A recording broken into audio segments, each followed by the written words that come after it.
Crise de abstinência de dependência de opioides. Por que as pessoas se tornam dependentes, né? Quando é que eu sei que eu estou dependente de opioides? Essas e outras respostas você confere agora no programa Kézia Ramos, com o diretor da ANR no Brasil, Dr. Hélio Henrique Vilaça. Tudo bem, doutor Hélio? Olá, Kézia, tudo bem? Seja bem-vindo ao nosso programa mais uma vez. Obrigado. Obrigado por receber a nossa equipe. Obrigado por estar com vocês. Doutor Hélio, a primeira pergunta que eu gostaria que o senhor explicasse, muitas pessoas têm dúvida, quando é que eu sei que eu estou dependente de opioides, né? Quais são as características? Existe algum tipo de sintoma que eu falo, poxa, eu já estou uma pessoa dependente? Kézia, vamos lá. O que acontece? O opioide, ele gera um evento biológico no seu organismo, trazendo sensação de bem-estar, ao mesmo tempo que ele gera analgesia, tira a sua dor. Ok.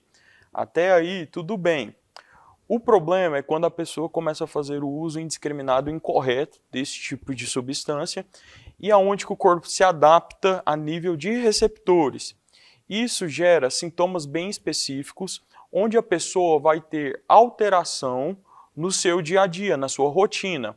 Aquela pessoa, por exemplo, que fazia exercício, o exercício já não está trazendo tanta resposta que ele precisava. Por exemplo, eu sinto prazer quando eu faço o meu exercício. Aquele exercício ele já não vai mais trazer prazer para aquela pessoa. Eu gostava muito de, aos finais de semana, sair com a família. Sair com a família já não está trazendo tanto prazer como antes. A pessoa ela vai então perdendo o prazer pelas coisas e começa a se sentir bem somente quando faz uso da substância. Então o prazer vai estar mais relacionado ao uso da substância. Ou seja, como que a gente sabe que desenvolveu a dependência? Quando a pessoa só consegue estar bem quando faz uso da substância. E não consegue ficar sem usar. E não consegue ficar sem usar. O porquê que não consegue ficar sem usar? Porque juntamente com a dependência vem a abstinência. Só que aí a abstinência ela já não é mais a nível psicológico, ela já é a nível biológico. O que acontece com a pessoa quando ela está com essa dependência a nível biológico? Então, quando a pessoa já está com alterações a nível de receptor e a nível de substâncias como a endorfina, ela vai ter sintomas físicos, né? Ela vai ter sintomas como sudorese, ela vai ter alterações pressóricas, alterações da pressão, alterações da frequência cardíaca, taquicardia, né? Ela vai ter alterações dos movimentos gastrointestinais, vai gerar aí às vezes diarreia. As diarreias normalmente são geradas com muita frequência e em grande quantidade, então a pessoa ela tem assim uma desidratação muitas das vezes severa, tá bom? Pode ter vômitos, pode ter complicações até por vezes mais sérias, como AVC, né, que é conhecido como derrame, infarto, e o pior de tudo é a ideação suicida, né? A pessoa, por exemplo, ela começa a ter uma ideação pela morte, porque por vezes essa abstinência ela é muito severa. Então a pessoa ela entra em um desespero muito grande e ela não consegue pensar em outra coisa além da substância, e quando não consegue a substância ela pensa em morrer. E o uso indiscriminado, exagerado e cada vez maior pode levar à morte dessa pessoa? Pode. Existem duas situações, né? A morte, o qual o paciente, por exemplo, ele tem um transtorno depressivo aí gerado pela falta de endorfina, né? Um transtorno depressivo no sentido de que a pessoa ela entra em um estado onde ela não consegue, por exemplo, sentir prazer por nenhuma atividade, né, que ela realiza. Então essa pessoa ela perde o senso de propósito, né? O porquê que eu estou aqui, parece que nada faz sentido, então não adianta eu estar aqui, né? Mesmo a família às vezes parece não ser o suficiente para manter a pessoa aqui. Mas eu tenho filhos, eu tenho pai, tenho mãe, tenho irmãos. Nada disso importa pra mas pessoa. a pessoa perde o sentido do que significa isso, esse tipo de relação.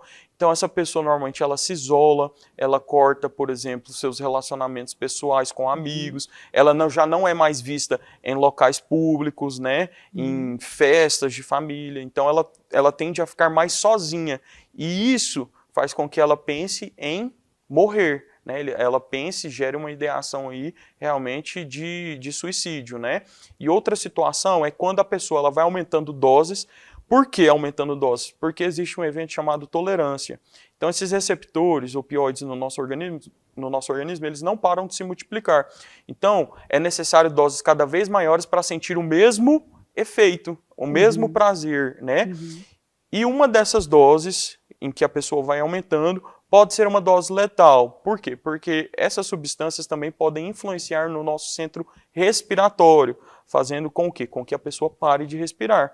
E isso acontece muitas das vezes a pessoa dormindo, por exemplo, entendeu? Então a pessoa ela faz o uso em grande quantidade, adormece e tem aí a parada respiratória, né? Em que leva o paciente ao óbito, né? E é muito comum, né, médicos, enfermeiros, profissionais da saúde terem esse tipo de abstinência, porque eles têm fácil acesso, e a gente viu algumas reportagens, inclusive, de médicos que morreram dentro do banheiro, né, às vezes ali dentro do próprio consultório, não é verdade? Infelizmente, são notícias muito tristes, né?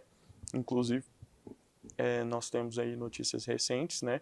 De pessoas, profissionais muito novos, que tinham um futuro brilhante pela frente, né, que estavam nesse tipo de condição e por vezes, talvez por não encontrarem apoio ou ajuda, eles não partilhavam, né, a situação e acabaram indo a óbito realmente, né, em uma situação muito triste aí.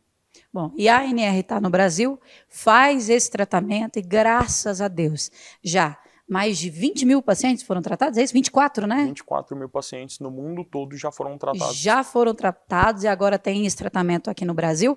Para quem quiser acompanhar e ver mais informações sobre esse tema, tem site, doutor? Nós temos o site da ANR aqui no Brasil, né? anrclinic.com.br, tá? Nós temos os nossos Instagrams aí, Instagram da maisvida.anr, e nós temos aí o nosso pessoal, dr.helio.vilaca, e o nosso canal do YouTube, Dr. Hélio Vilaça também. Doutor Hélio, obrigada mais uma vez pela sua participação no nosso programa. Eu que agradeço, Kézia, é muito bom partilhar informações com vocês. Com certeza, tá aí, se você conhece alguém que é dependente de opioide, tem saída, tem tratamento.